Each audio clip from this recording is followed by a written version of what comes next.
નમસ્કાર મિત્રો, ગુજ્જુ હેલ્થ જર્નીમાં તમારું સ્વાગત છે। શું તમારી ઉંમર 65 વર્ષ કે તેનાથી વધારે છે? શું તમે રાત્રે એવું વિચારીને કે તમે સ્વાસ્થ્યના તમામ નિયમોનું પાલન કરીને હળવા બાફેલા બટેકા કે સાદી શાકભાજીનું સલાડ ખાઓ છો? જો તમારો જવાબ હા હોય તો આગામી 5 સેકન્ડમાં જ જે સત્ય હું તમને જણાવવા જઈ રહી છું તે સાંભળીને તમારા પગ નીચેથી જમીન સરકી જશે। કલ્પના કરો કે રાત્રે તમે શાંતિથી ઊંઘી ગયા, પરંતુ જ્યારે સવાર પડી તો તમારી સાથે કંઈક ભયાનક થઈ ગયું। અચાનક તમારી જીભ લથડાવા લાગી, અથવા તમારા હાથ પગ અચાનક નબળા પડી ગયા અને કોઈ પણ કારણ વગર ચક્કર આવવા લાગ્યા। મોટા ભાગના લોકો એવું જ માને છે કે આવું કદાચ વધારે તેલ, મસાલો કે મીઠાઈ ખાવાથી થાય છે, પરંતુ તેનું સાચું સત્ય સાંભળીને તમે ચોંકી જશો। અવારનવાર આ ભયંકર ઘટના એ જ એક સાદી શાકભાજીના કારણે થાય છે જેને તમે અત્યાર સુધી પોતાના રક્ષક, પોતાનો સુપર હીરો માનતા આવ્યા હતા। હા, તમે બિલકુલ સાચું સાંભળ્યું। એક સામાન્ય શાકભાજી જે વસ્તુને વર્ષોથી હૃદયનો દોસ્ત અને મગજની શક્તિ વધારનાર માનવામાં આવતી હતી, એ જ વસ્તુ જે 60 વર્ષની ઉંમર પાર કર્યા પછી તમારા માટે સ્ટ્રોકનું જોખમ 100 ગણું વધારી શકે છે। અને આ બધું થાય છે રાતની ગાઢ ઊંઘમાં। અમારી રિસર્ચ ટીમે દિલ્હી, લખનઉ અને પટનાના વડીલોના સ્વાસ્થ્ય પર કામ પણ કર્યું હતું। વારંવાર જોયું કે 40 વર્ષની ઉંમરે જે ખોરાક તમારા શરીરને ફાયદો પહોંચાડતો હતો, હવે તે 70 વર્ષની ઉંમરે એ જ ખોરાક તમને મોતની નજીક લઈ શકે છે। ખાસ કરીને જ્યારે પણ તમે કેટલીક સામાન્ય દવાઓ ખાઈ રહ્યા હોય, તે ખોરાકને ખોટો સમય ખાઈ રહ્યા હોય, તો ડરવાની જરૂર નથી। તમારે તમારા ખોરાકને નફરત નથી કરવાની। તમારે ફક્ત એ જ સમજવાનું છે કે વૃદ્ધાવસ્થામાં તમારું શરીર આ વસ્તુઓને અલગ રીતે પ્રોસેસ કેમ કરી રહ્યું છે।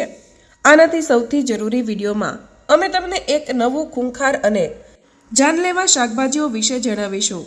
60 વર્ષથી વધારે ઉંમરના લોકોમાં સ્ટ્રોકનું જોખમ વધારી શકે છે। ઉંમર વધે એટલે શરીર નબળું થાય છે, આ તો બધા જાણે છે, પરંતુ વૃદ્ધ લોકો સામેના એવા 7 જોખમો જે વિશે લોકોને ખબર જ નથી, અને આ જાણકારી ઘણીવાર જિંદગી બચાવી શકે છે। આજે આપણે જોઈશું કે વૃદ્ધ લોકો માટે સ્વાસ્થ્યની સૌથી મહત્વની ચેતવણીઓ। અચાનક પડવું, બાથરૂમ સ્લોપી, ફ્લોર ગ્રેબ બાર। વૃદ્ધ ઉંમરમાં પડવું સૌથી મોટું જોખમ છે। કંપન, બેલેન્સ ઓછું થવું, બ્લડ પ્રેશર, આ બધું જ મળીને શરીર અચાનક બેસી જાય। ઘણા લોકો હાર્ટ એટેક કરતાં વધારે એથી હોસ્પિટલમાં દાખલ થાય અને કોમ્પ્લિકેશન વધી જાય છે। તો શું કરવું? બાથરૂમમાં ગ્રેબ બાર લગાવવો, ચપ્પલ નોન સ્લીપ હોવી જોઈએ, ઘરનું લાઇટિંગ તેજ રાખો, અચાનક ઊભા ન થવું, અને પાણીની ઉણપ વધારે વધે ત્યારે તરસ ઓછી લાગે, પરંતુ શરીરને પાણી વધારે જોઈએ છે। ડિહાઇડ્રેશનથી ચક્કર, કિડનીની પ્રોબ્લેમ, યુરિન ઇન્ફેક્શન અને બ્લડ પ્રેશર અચાનક બદલાઈ જાય છે। તેનું સોલ્યુશન એ છે કે દર 2 થી 3 કલાકે થોડું પાણી પીવું। ગરમીમાં ORS, વધુ જ મીઠી ચા, કોફી ટાળવી જોઈએ। દવાઓનું મિક્સિંગ, વૃદ્ધ લોકો 4 થી 6 દવાઓ તો રોજે લે છે, પરંતુ દવાઓ એકબીજા સાથે ન મળતી હોય તો તેની અસર બહુ જ ખતરનાક છે। તેમાં પણ પેન કિલર્સ કિડનીને બહુ જ વધુ નુકસાન કરે છે। તેની ચેતવણીઓ દવા ડોક્ટરો પાસેથી દર 6 મહિનામાં રિવ્યૂ કરાવવી જોઈએ। કોઈ પણ દવા બંધ કરવાની કે શરૂ કરવાની ઈચ્છાથી ન કરવી। હળવે લક્ષણોને અવગણવું, થાક લાગે છે, શ્વાસ થોડો ઓછો છે, હૃદયની ધડકન ઓછી વધી જવી, આ બાબતો વૃદ્ધ લોકો માટે ઉંમર હોવી એટલે ચાલે કહીને ટાળી દેવું, પરંતુ આ ઘણીવાર હાર્ટ ડિસીઝની શરૂઆત હોઈ શકે છે। તો શું કરવું જોઈએ? 50 વર્ષની ઉંમરમાં એક વખત હાર્ટ ચેકઅપ, બ્લડ પ્રેશર દરેક અઠવાડિયે માપવું, ડાયાબિટીસ હોય તો લક્ષણોને અવગણવા નહીં, અને એકલતા વૃદ્ધ લોકોનો સૌથી મોટો દુશ્મન છે। તે હૃદય રોગ, ડિપ્રેશન, સ્મરણ શક્તિની સમસ્યા, અહીં સુધી કે બ્લડ શુગર પણ બગાડી શકે છે। તેના ઉપચારો: દૈનિક 20 થી 30 મિનિટ વોક, એક પણ વ્યક્તિ સાથે રોજે વાત કરવી જોઈએ। બ્રેન ગેમ્સ, સુડોકુ, કાર્ડ ક્રોસવર્ડ, બાળકો કુટુંબ સાથે સમય, સેલ્ફ મેડિસિન, પહેલા લીધી હતી હવે ફરી લઈ લઈએ, આ વાક્ય ઘણા લોકોએ હોસ્પિટલમાં પણ પહોંચાડ્યા છે। ખાસ તાવ માટેની સામાન્ય દવાઓ પણ હૃદય અને બ્લડ પ્રેશર પર અસર કરી શકે છે। તે હંમેશા તમારે ડોક્ટરે બનાવીને આપેલી દવા જ OTC દવાઓ ખૂબ જ ધ્યાનથી લેવી। નિંદ્રા ખરાબ થવી, વારંવાર ઊંઘ તૂટી જવી કે ઊંઘ ન આવી, રાત્રે શ્વાસ અટકવો, આ સ્લીપ એપનિયા હૃદયની સમસ્યાઓ અથવા તો ડિપ્રેશનની નિશાની પણ હોઈ શકે છે. તેનું સોલ્યુશન કે સુવાની જગ્યા શાંત અને અંધારી હોવી જોઈએ. રાત્રે હેવી ખોરાક ટાળવો. અતિશય સ્નોરિંગ હોય ચેકઅપ કરાવો. વૃદ્ધ ઉંમર એ કમજોરી નથી. જો સાચી કાળજી રાખો તો જીવન આ વર્ષો સુધી સુંદર બની શકે છે. સૌથી મહત્વની વાત કે તમે કેવી રીતે આ શાકભાજીને સુરક્ષિત રીતે ખાવાનું ચાલુ રાખી શકો. તો આ વિડીયોને અંત સુધી જરૂર જોજો, કારણ કે આ લિસ્ટની છેલ્લી શાકભાજી એવી છે કે જેને ગુજરાતના મોટા ભાગના વડીલો દર અઠવાડિયે ખાય છે, પરંતુ ટેસ્ટ સૌથી ખતરનાક સાબિત થઈ શકે છે. તો ચાલો જાણીએ શાકભાજી વિશે. તેના પહેલા હે લક્ષ્મીમાં. જે વ્યક્તિ આ વિડીયોને એક લાઇક કરી કમેન્ટ બોક્સમાં જય માતા લક્ષ્મી લખે તેને હંમેશા નિરોગી રાખજો. તો ચાલો શરૂઆત કરી દઈએ. શાકભાજી જેને તમે પોતાના સૌથી સારા દોસ્ત સમજતા હતા, તે 60 વર્ષને પાર કરતાં જ તમારા મગજ માટે એક ગુપ્ત દુશ્મન બની જાય છે. નંબર 1, પાલક. સ્ટ્રોકનો ગુપ્ત બોમ્બ. ઘણા દાયકાઓથી પાલકને દુનિયાનો સૌથી સ્વાસ્થ્યપ્રદ ખોરાક ગણાયો છે. આયર્ન, મેગ્નેશિયમ અને એન્ટીઓક્સિડન્ટથી ભરપૂર. પણ 60 વર્ષની ઉંમર પાર કર્યા પછી ખોટી રીતે ખાવાથી આ સુપરફૂડ તમારા દોસ્તમાંથી જાની દુશ્મન બની શકે છે. તેનું અસલી કારણ કે ઓક્સલેટસ. પાલકમાં રહેલું આ કુદરતી સંયોજન કેલ્શિયમની સાથે મળી જાય અને જુવાનીમાં તમારી કિડની તેને આસાનીથી બહાર કાઢી દેતી હતી. પરંતુ જેમ જેમ ઉંમર વધે, કિડનીની કાર્યક્ષમતા ઓછી થઈ જાય છે. રક્તવાહિનીઓ એટલે કે બ્લડ વેલ સેલ્સ સખત થવા લાગે અને ઘણા વડીલો કેલ્શિયમ કે વિટામિન્સની ગોળીઓ ખાય છે. આ તમામ કારણો મળીને ઓક્સિલેટ અને કેલ્શિયમને રક્ત પ્રવાહમાં નાની પથરી જેવી કેલ્શિયમ ઓક્સિલેટ ક્રિસ્ટલ બનાવવાની તક આપે છે. સમય જતાં આ ક્રિસ્ટલ મગજને રક્ત પહોંચાડતી નાની નાની ધમનીઓને સક્રિય કરી શકે. જેમ પાતળા પાઇપમાં રેતી જમા થઈ રહી હોય, રક્તનો પ્રવાહ ધીમો થઈ જાય, ઓક્સિજનનો સ્તર ઘટી જાય અને એક નાનો ધક્કો ચૂપચાપ સ્ટ્રોકનો જન્મ આપે, જે અવારનવાર રાતની ઊંઘમાં થાય. આનો અર્થ એ કે બિલકુલ નથી કે પાલક ખરાબ છે. એનો અર્થ એ છે કે 60 વર્ષ પાર કર્યા પછી તમારું શરીર તેને અલગ રીતે પ્રોસેસ કરે છે. સુરક્ષિત રહેવાનો ખતરનાક ઉપાય: પાલકને દિવસના સમયે ખાઓ, એટલે કે નાસ્તો કે બપોરના ભોજનમાં, જ્યારે તમારું શરીર તેને સારી રીતે પ્રોસેસ કરી શકે. અને કેલ્શિયમ કે વિટામિન ડી સપ્લિમેન્ટ્સની સાથે એક જ સમય ખાવાથી બચો. જો તમને કિડની કે હૃદયની કોઈ પણ બીમારી હોય તો તરત જ પોતાના ડૉક્ટર સાથે તમારે વાત કરવી જોઈએ. પાલક પોષણનો ભંડાર છે, પરંતુ 60 વર્ષ પછી તેને ખાવાના કેટલાક ખતરનાક નિયમો તમારે માનવા પડે. અમે હજી માત્ર એક જ શાકભાજી પર વાત કરી શક્યા છીએ, પરંતુ યકીન માનો કે આ લિસ્ટ તમને એવું ચોંકાવી દેશે કે તમે જે પણ શાકભાજી દરરોજ ખાઓ છો તેની અંદર એક એવું તત્વ છુપાયેલું છે કે જે રાત્રે ઊંઘમાં તમારા લોહીને ચીકણું બનાવે.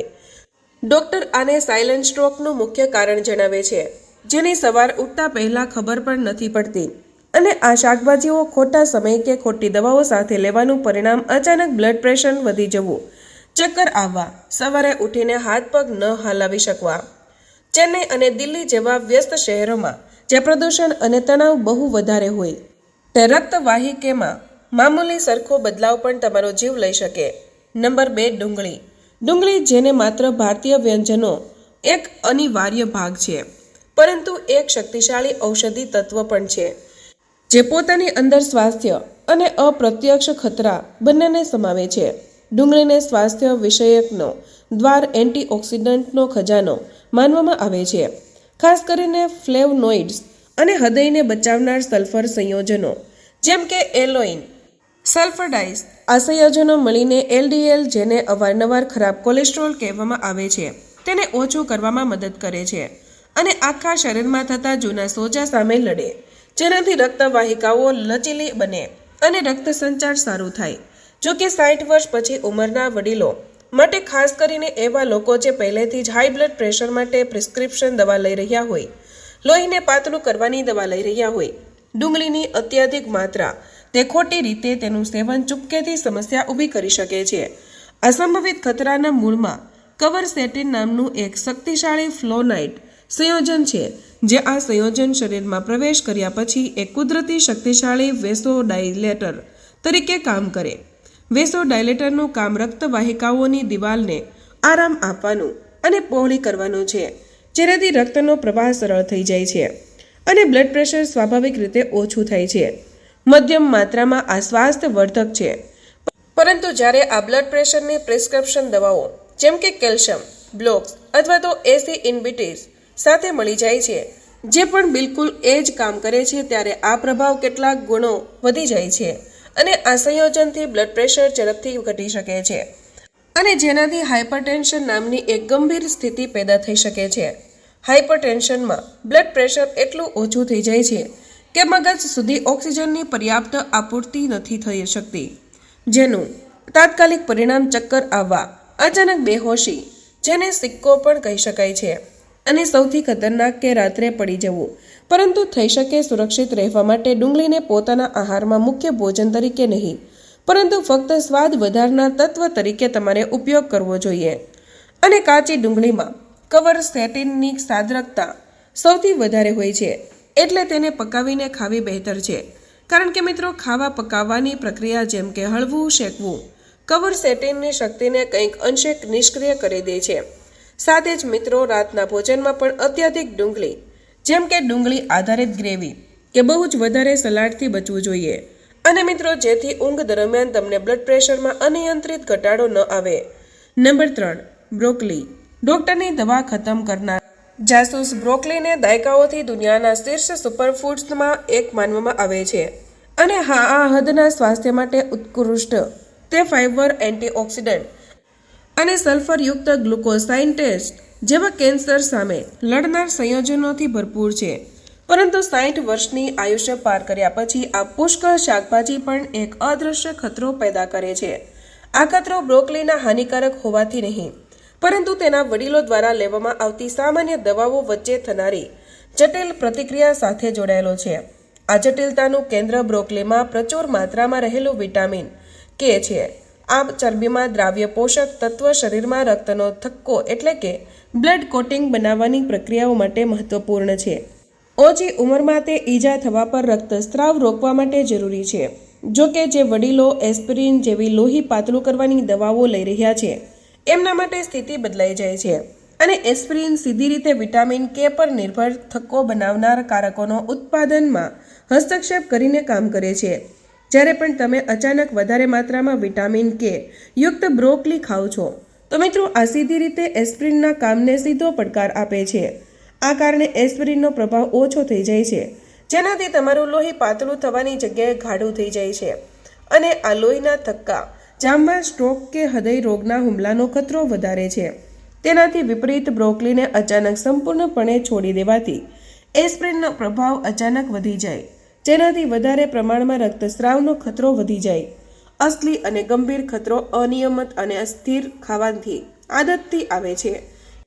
એક અઠવાડિયે મોટી માત્રામાં બ્રોકોલીનું સેવન અને આવતા અઠવાડિયે બિલકુલ નહીં. આમ ખાવાથી શરીરમાં વિટામિન કેનું સ્તર અત્યધિક ઉતાર ચઢાવ બતાવે છે, જેનાથી ડોક્ટર દ્વારા નિર્ધારિત દવાની માત્રા ખરાબ રીતે અસંતુલિત થઈ જાય છે. સુરક્ષિત રહેવાની એકમાત્ર રીત છે બ્રોકોલીને સંપૂર્ણપણે બંધ ન કરવી, પરંતુ પોતાના સેવનમાં કઠોર નિયમિતતા જાળવી રાખવી. પોતાના રોજિંદા ડાયટ વિશે. આનાથી તેઓ તમારા રક્તમાં થક્કો જામવાનું દર IAR ટેસ્ટના માધ્યમથી મોનિટર થઈ શકે, દવાની માત્રાને એક્ઝોસ્ટ કરી શકે. બ્રોકોલી તમારા હૃદય અને મગજને બચાવતી રહે, પરંતુ નિયંત્રણ અને જાગૃતતા સાથે. નંબર 4, રોમેન લેટ્સ. રાત્રે લોહીને ગાઢું કરનાર છુપાયેલો ડિહાઇડ્રેટેડ. ઘણા વડીલો માટે રાતના ભોજનમાં રોમેન લેટસનું એક મામૂલી સલાડ ખાઓ એક આદર્શ સ્વાસ્થ્ય વિકલ્પ લાગે. આ ઓછી કેલરી વાળો હોય, પચવામાં સરળ, હળવો અનુભવ કરાવે. જો કે બહુ ઓછા લોકોને આ જાણકારી હોય છે. આ દેવામાં હાનિકારક રહિત સલાડ, ખાસ કરીને જ્યારે સાંજે કે મોડી રાત્રે ખાવામાં આવે છે, તો ચૂપચાપ સ્ટ્રોકના ખતરો વધે છે. અને તેનું કારણ રોમેન લેટસની એક સ્વાભાવિક વિશેષતા છે. આ એક કુદરતી મૂત્રવર્ધક તરીકે કામ કરે છે, જેનો અર્થ એ છે કે આ શરીરને પેશાબના માધ્યમથી પાણી બહાર કાઢવા માટે પ્રેરિત કરે છે. ઓછી ઉંમરમાં સ્વાસ્થ્ય વ્યક્તિઓ પર એની અસર મામૂલી હોય, પરંતુ 60 વર્ષની આયુષ્ય પાર કર્યા પછી શરીરની આંતરિક વ્યવસ્થામાં મહત્વપૂર્ણ બદલાવ આવે છે. કિડની ધીમી ગતિથી કામ કરે, રક્તવાહિકાઓ સ્વાભાવિક રીતે સખત થવા લાગે અને સૌથી મહત્વપૂર્ણ કે તરસનો સંકેત આપનાર તંત્ર નબળું પડે. પરિણામે તમને ડિહાઇડ્રેશન તીવ્ર ભાવના અનુભવાતી નથી. તેમ છતાં શરીર ચૂપચાપ પ્રવાહી ગુમાવતું રહે. જ્યારે તમે લેટસનું સેવન કરીને તો મૂત્રવર્ધક પ્રભાવ રાતભર ચાલુ રહે, જેનાથી શરીરમાં પાણીની કમી થાય છે અને પરિણામ સ્વરૂપ તમારું લોહી ગાઢું થવા લાગે છે. અને ગાઢું લોહી વૃદ્ધ અને પહેલાથી જ સખત ધમનીઓથી ધીમી ગતિથી વહે છે અને જેનાથી નાના નાના લોહીઓના થપ્પા બની જાય છે. આ સ્થિતિ રાતના સમયે સ્ટ્રોકના જોખમને ઘણું બધું વધારી શકે છે. સુરક્ષિત રહેવા માટે આને સંપૂર્ણ બંધ કરવાની જરૂર નથી, પરંતુ સેવનનો સમય સમજદારીથી પસંદ કરવો. રોમન લેટસ બપોરના ભોજને કે દિવસના શરૂઆતથી હિસ્સામાં ખાઓ જ્યારે તમે સક્રિય હો છો અને તમારા શરીરનું હાઇડ્રેશન સ્તર રક્ત સંચાર મજબૂત હોય. જો તમારે રાત્રે લીલી શાકભાજી ખાવી જ પડે તો તેની સાથે વધારાનું પ્રવાહી જેમ કે 1 ગ્લાસ સાદું કે હળવું પાણી, જેથી મૂત્રવર્ધક પ્રભાવને સંતુલિત કરી શકાય અને લોહીને ગાઢું થવાથી રોકી શકાય. નંબર 5. લસણ લોહીને પાતળું કરે. ખોરાકને ડબલ ખતરો. લસણને સદીઓથી પ્રકૃતિના સૌથી શક્તિ ઉપચારકમાંથી એક માનવામાં આવ્યો છે. તેના ઘણા સ્વાસ્થ્ય લાભો સર્વાધિક છે. આ બ્લડ પ્રેશરને ઓછું કરે છે અને પ્રક્રિયાને ધીમી કરીને દિલના સ્વાસ્થ્યને સમર્થન આપે અને પોતાના સલ્ફર સંયોજનના કારણે રોગપ્રતિકારક ક્ષમતાને વધારે. પરંતુ 60 વર્ષની આયુષ્ય પાર કર્યા પછી, ખાસ કરીને જો લોહી પાતળું કરવાની પ્રિસ્ક્રિપ્શન દવા લઈ રહ્યા હોય, તેમના માટે લસણ ચૂપચાપ કુદરતી ઉપચારની સુરક્ષા સીમામાંથી નીકળીને એક ગંભીર ખતરાની સીમામાં જઈ શકે. તેનું કારણ કે લસણ એક કુદરતી બ્લડ થિનર તરીકે કાર્ય કરે છે. એમાં સક્રિય સંયોજન એલિસિન અને બીજા પ્રભાવી સલ્ફર સંયોજનો હોઈ શકે છે, જે પ્લેટલેટ્સને ચિપકાવવાથી રોકે અને લોહીના થક્કા બનાવવાની પ્રક્રિયાને ઓછી કરે છે, જેનાથી લોહી આઝાદીથી વહે. પોતાનામાં એક ઉત્કૃષ્ટ કુદરતી ક્રિયા. ત્યાં સુધી કે તમે પહેલેથી જ વોરફેરિન, ક્લોપેડ્રોગલ કે અહીં સુધી કે ડૉક્ટરની સલાહ પર રોજ લેવામાં આવતી એસ્પિરિન જેવી પ્રિસ્ક્રિપ્શન લોહી પાતળું કરવાની દવા ન ખાઈ રહ્યા હોય. જ્યારે લસણ ખાસ કરીને સપ્લિમેન્ટના રૂપમાં લેવામાં આવતી દવાનું સેવન કરતા સાથે આવે છે, તો મિત્રો એક સેન્સેરિસ્ટિક પ્રભાવ પેદા કરે છે. એનો મતલબ કે એમનો સંયુક્ત પાતળો કરનારો પ્રભાવ બંનેના વ્યક્તિગત પ્રભાવથી ક્યાંક વધારે થઈ જાય છે. આ કોમ્બિનેશન તમારા લોહીને વધુ જ વધારે પાતળું કરે. રક્તસ્રાવનો ખતરો નાટકીય રૂપથી વધી જાય અને ખતરનાક સ્થિતિ મગજની નાજુક રક્તવાહિકાઓમાં લોહી વહેવાની કે જેને સેરેબ્રોહેમરેજિક સ્ટ્રોક કહે છે. સુરક્ષિત રહેવા માટે ડૉક્ટરની મંજૂરી વગર લસણના સપ્લિમેન્ટ્સ લેવાથી શક્તિથી બચો. પકાવેલા ખોરાકમાં અને ઓછી માત્રામાં જ કરો. આવું એટલા માટે કે લસણને પકાવવાથી એમાં રહેલો એલિસિનની તાકાત ઓછી થઈ જાય છે, જો લોહીને અત્યાધિક પાતળું કરે, જેનાથી વધારે સુરક્ષિત વિકલ્પ બની જાય. નંબર 6. ટમેટાં સંકોચાવનાર દ્રવ્ય. ટમેટાને અવારનવાર સ્વાસ્થ્ય ખોરાકનું સૌથી મોટું પ્રતીક મનાય છે. 60ની ઉંમર પાર કર્યા પછી આ શાકભાજી ચૂપચાપ રક્ત સંચારમાં એવી સમસ્યા ઊભી કરે છે કે જે સ્ટ્રોકના લક્ષણો જેવા દેખાય. ટામેટા નાઇટ્સેડ પરિવારના સભ્ય છે, જેમાં હિસ્ટામિન, ટાયરામિન અને સોલેનિન જેવા સંયોજનો હોય. આ સોજા પેદા કરી શકે, રક્તવાહિકાઓને અણધારી રીતે સંકોચી અથવા તો ફેલાવી શકે. નસોના સંકેતોમાં દાખલ થઈ ટમેટાની એસિડિટી તમારા ઇલેક્ટ્રોલાઇટ સંતુલનને પણ પ્રભાવિત કરે, જેનાથી કેલ્શિયમ અને મેગ્નેશિયમ ઓછું થાય. માંસપેશીઓના કામ કરવાની જરૂર છે. સુરક્ષિત રહેવા માટે ખતરનાક તરીકે ટમેટાના સેલ્યુલિન ઓછું કરવા માટે તેને હળવું સરખું પકાવો. સૂતા પહેલાં વધારે ટમેટા આધારિત ખાવાથી બચો. દિવસની શરૂઆતથી હિસ્સામાં ખાઓ. આ 9 શાકભાજી અને એના છુપાયેલા ખતરાઓ વિશે સાંભળીને કદાચ તમે થોડા ચૂકી રહ્યા છો અને અહીં સુધી ગભરાઈ પણ ગયા હશો. આપણને જીવનભર જણાવવામાં આવ્યું છે કે શાકભાજીઓ હંમેશા સારી હોય અને મોટાભાગના મામલાઓમાં એ સત્ય છે કે 60 પાર કર્યા પછી તમારું શરીર બદલાઈ જાય. તમારી કિડની ધીમી ગતિથી ફિલ્ટર કરે, તમારી રક્તવાહિકાઓ પાતળી અને નબળી થઈ જાય, પાણીની જરૂરિયાત નાટકીય રૂપથી બદલાઈ જાય. સ્વસ્થ ખોરાક એક વૃદ્ધ શરીરમાં અલગ રીતે કામ કરે. તમે શું ખાવ છો એ જરૂરી છે કે ક્યારે ખાવું, કેટલું ખાવું અને સૌથી બીજું કે શું ખાશો. બપોરના ભોજનમાં એક સલાડ તમને તાકાતવર બનાવી શકે. રાત્રે એ જ સલાડ ચૂપચાપ લોહીને જાડું કરે. પકાવેલું લસણ તમારા હૃદયને બચાવે, પરંતુ દવા સાથે લસણનું સપ્લિમેન્ટ તમારા લોહીને ખતરનાક રૂપથી પાતળું કરે. સમય, સાચું સંતુલન અને સાચી જાગરૂકતા આજ લાંબી જિંદગીની અસલી ચાવી છે અને તમારા શરીરને જેટલું વધારે સમજશો, પોતાના સ્વાસ્થ્ય પર તમારું એટલું જ વધારે નિયંત્રણ હશે. નંબર 7, કાજુ ગાજર. મિત્રો, ગાજર સામાન્ય સૌથી સ્વસ્થ અને હાનિકારક સ્નેક્સમાંનું એક માનવામાં આવે છે. આ સ્વાદિષ્ટ હોય, કેલરીવાળું હોય અને આંખોના સ્વાસ્થ્ય માટે આવશ્યક બીટા કેરાટીનથી ભરપૂર હોય છે. જોકે વડીલો માટે, ખાસ કરીને 60ની ઉંમર પાર કર્યા પછી ખોટા સમયે કાચું ગાજર ખાવું ચૂપચાપ તમારા રક્ત સંચાર અને મેટાબોલિઝમ સમસ્યા ઊભી કરે છે. આ કારણ એ છે કે કાચા ગાજરમાં રહેલું કુદરતી શર્કરા અને ફાઇબર એ રીતે સંચરિત છે કે તેનું પાચન અપેક્ષાકૃત ઝડપથી થાય, જેનાથી કુદરતી ખાંડ તમારા રક્ત પ્રવાહમાં ઝડપી મુક્ત થાય. વડીલોમાં, ખાસ કરીને જેમને પ્રી ડાયાબિટીસ સંપૂર્ણ રીતે વિકસિત છે, ડાયાબિટીસ છે કે જેમનું મેટાબોલિઝમ ધીમું છે, એમાં ખાંડમાં અચાનક અને ઝડપી વધારો એક ખતરનાક ચેન રિએક્શન શરૂ થઈ શકે. રાતના સમયે જ્યારે તમારું શરીર આરામ કરી રહ્યું હોય છે, ત્યારે ઇન્સ્યુલિન પ્રતિક્રિયા ધીમી હોય તો મિત્રો બ્લડ શુગરનું લેવલ સ્તર પહેલાં ઝડપી વધી જાય છે અને પછી ઊંઘની વચ્ચે અચાનક જ ખતરનાક રૂપથી ઘટી પણ જાય છે. રાત્રે બ્લડ શુગરનું અચાનક ઘટવું શરીરને ખતરાનો સંકેત પણ આપે છે, જેના પરિણામ સ્વરૂપ શરીર કોર્ટિસોલ અને એડ્રેનાલિન જેવા તણાવવાળા હોર્મોન્સને ઝડપથી કેચઅપ કરી લે છે અને રિલીઝ કરે છે. આ તણાવ હોર્મોન્સ તમારી રક્તવાહિકાઓને અસ્થાયી રૂપથી સખ્ત કરે છે અને બ્લડ પ્રેશર વધારે છે. ઠીક એ જ સમયે જ્યારે તમારા શરીરને સંપૂર્ણપણે આરામ કરવો જોઈએ, તો આ વધેલી રાતની કઠોરતા અને બ્લડ પ્રેશર સ્ટ્રોકના ખતરાને વધારી શકે છે. સુરક્ષિત રહેવા માટે કાચા ગાજર એટલે કે મોડી રાત્રે ખાવાથી બચવું. હંમેશા દિવસના સમયે ખાઓ અને પ્રોટીન કે સ્વાસ્થ્ય ફેટ સાથે ભેળવો. જેમ કે પનીર દાળના સંયોજનને ખાંડના અવશોષણથી ગતિને પ્રભાવિત રૂપથી ધીમી કરે છે અને શુગરના ઉતાર ચઢાવને સ્થિર જાળવી રાખે છે. નંબર 8, મકાઈ. મિત્રો, એમાં છુપાયેલો છે સ્ટાર્ચ. ઘણા વડીલો માટે મકાઈ સ્વીટ કોર્ન છે કે મકાઈ આધારિત ઉત્પાદન એક જાણ્યો અને ઓળખ્યો આરામદાયક અને પારંપરિક ખોરાક છે. મહત્વપૂર્ણ પોષણીય સપાટી કે મોટાભાગના લોકો નથી સમજતા કે પોષણની દ્રષ્ટિએ મકાઈ વનસ્પતિ કે શાકભાજીના બદલે એક સ્ટાર્ચ કે આખા અનાજની જેમ કામ કરે, જેમાં ગ્લાયસેમિક ઇન્ડેક્સ માધ્યમથી ઊંચું હોય. 60 વર્ષની આયુ પાર કર્યા પછી આ પોષણીય ફરક બહુ જ વધારે નિર્ણાયક થઈ જાય છે. જ્યારે તમે મકાઈનું સેવન કરો છો, તો ખાસ કરીને રાત્રે તમારું શરીર એના જટિલ સ્ટાર્ચને ઝડપથી ગ્લુકોઝમાં બદલી આ પ્રતિક્રિયા બ્લડ શુગરનું સ્તર ઝડપથી વધે.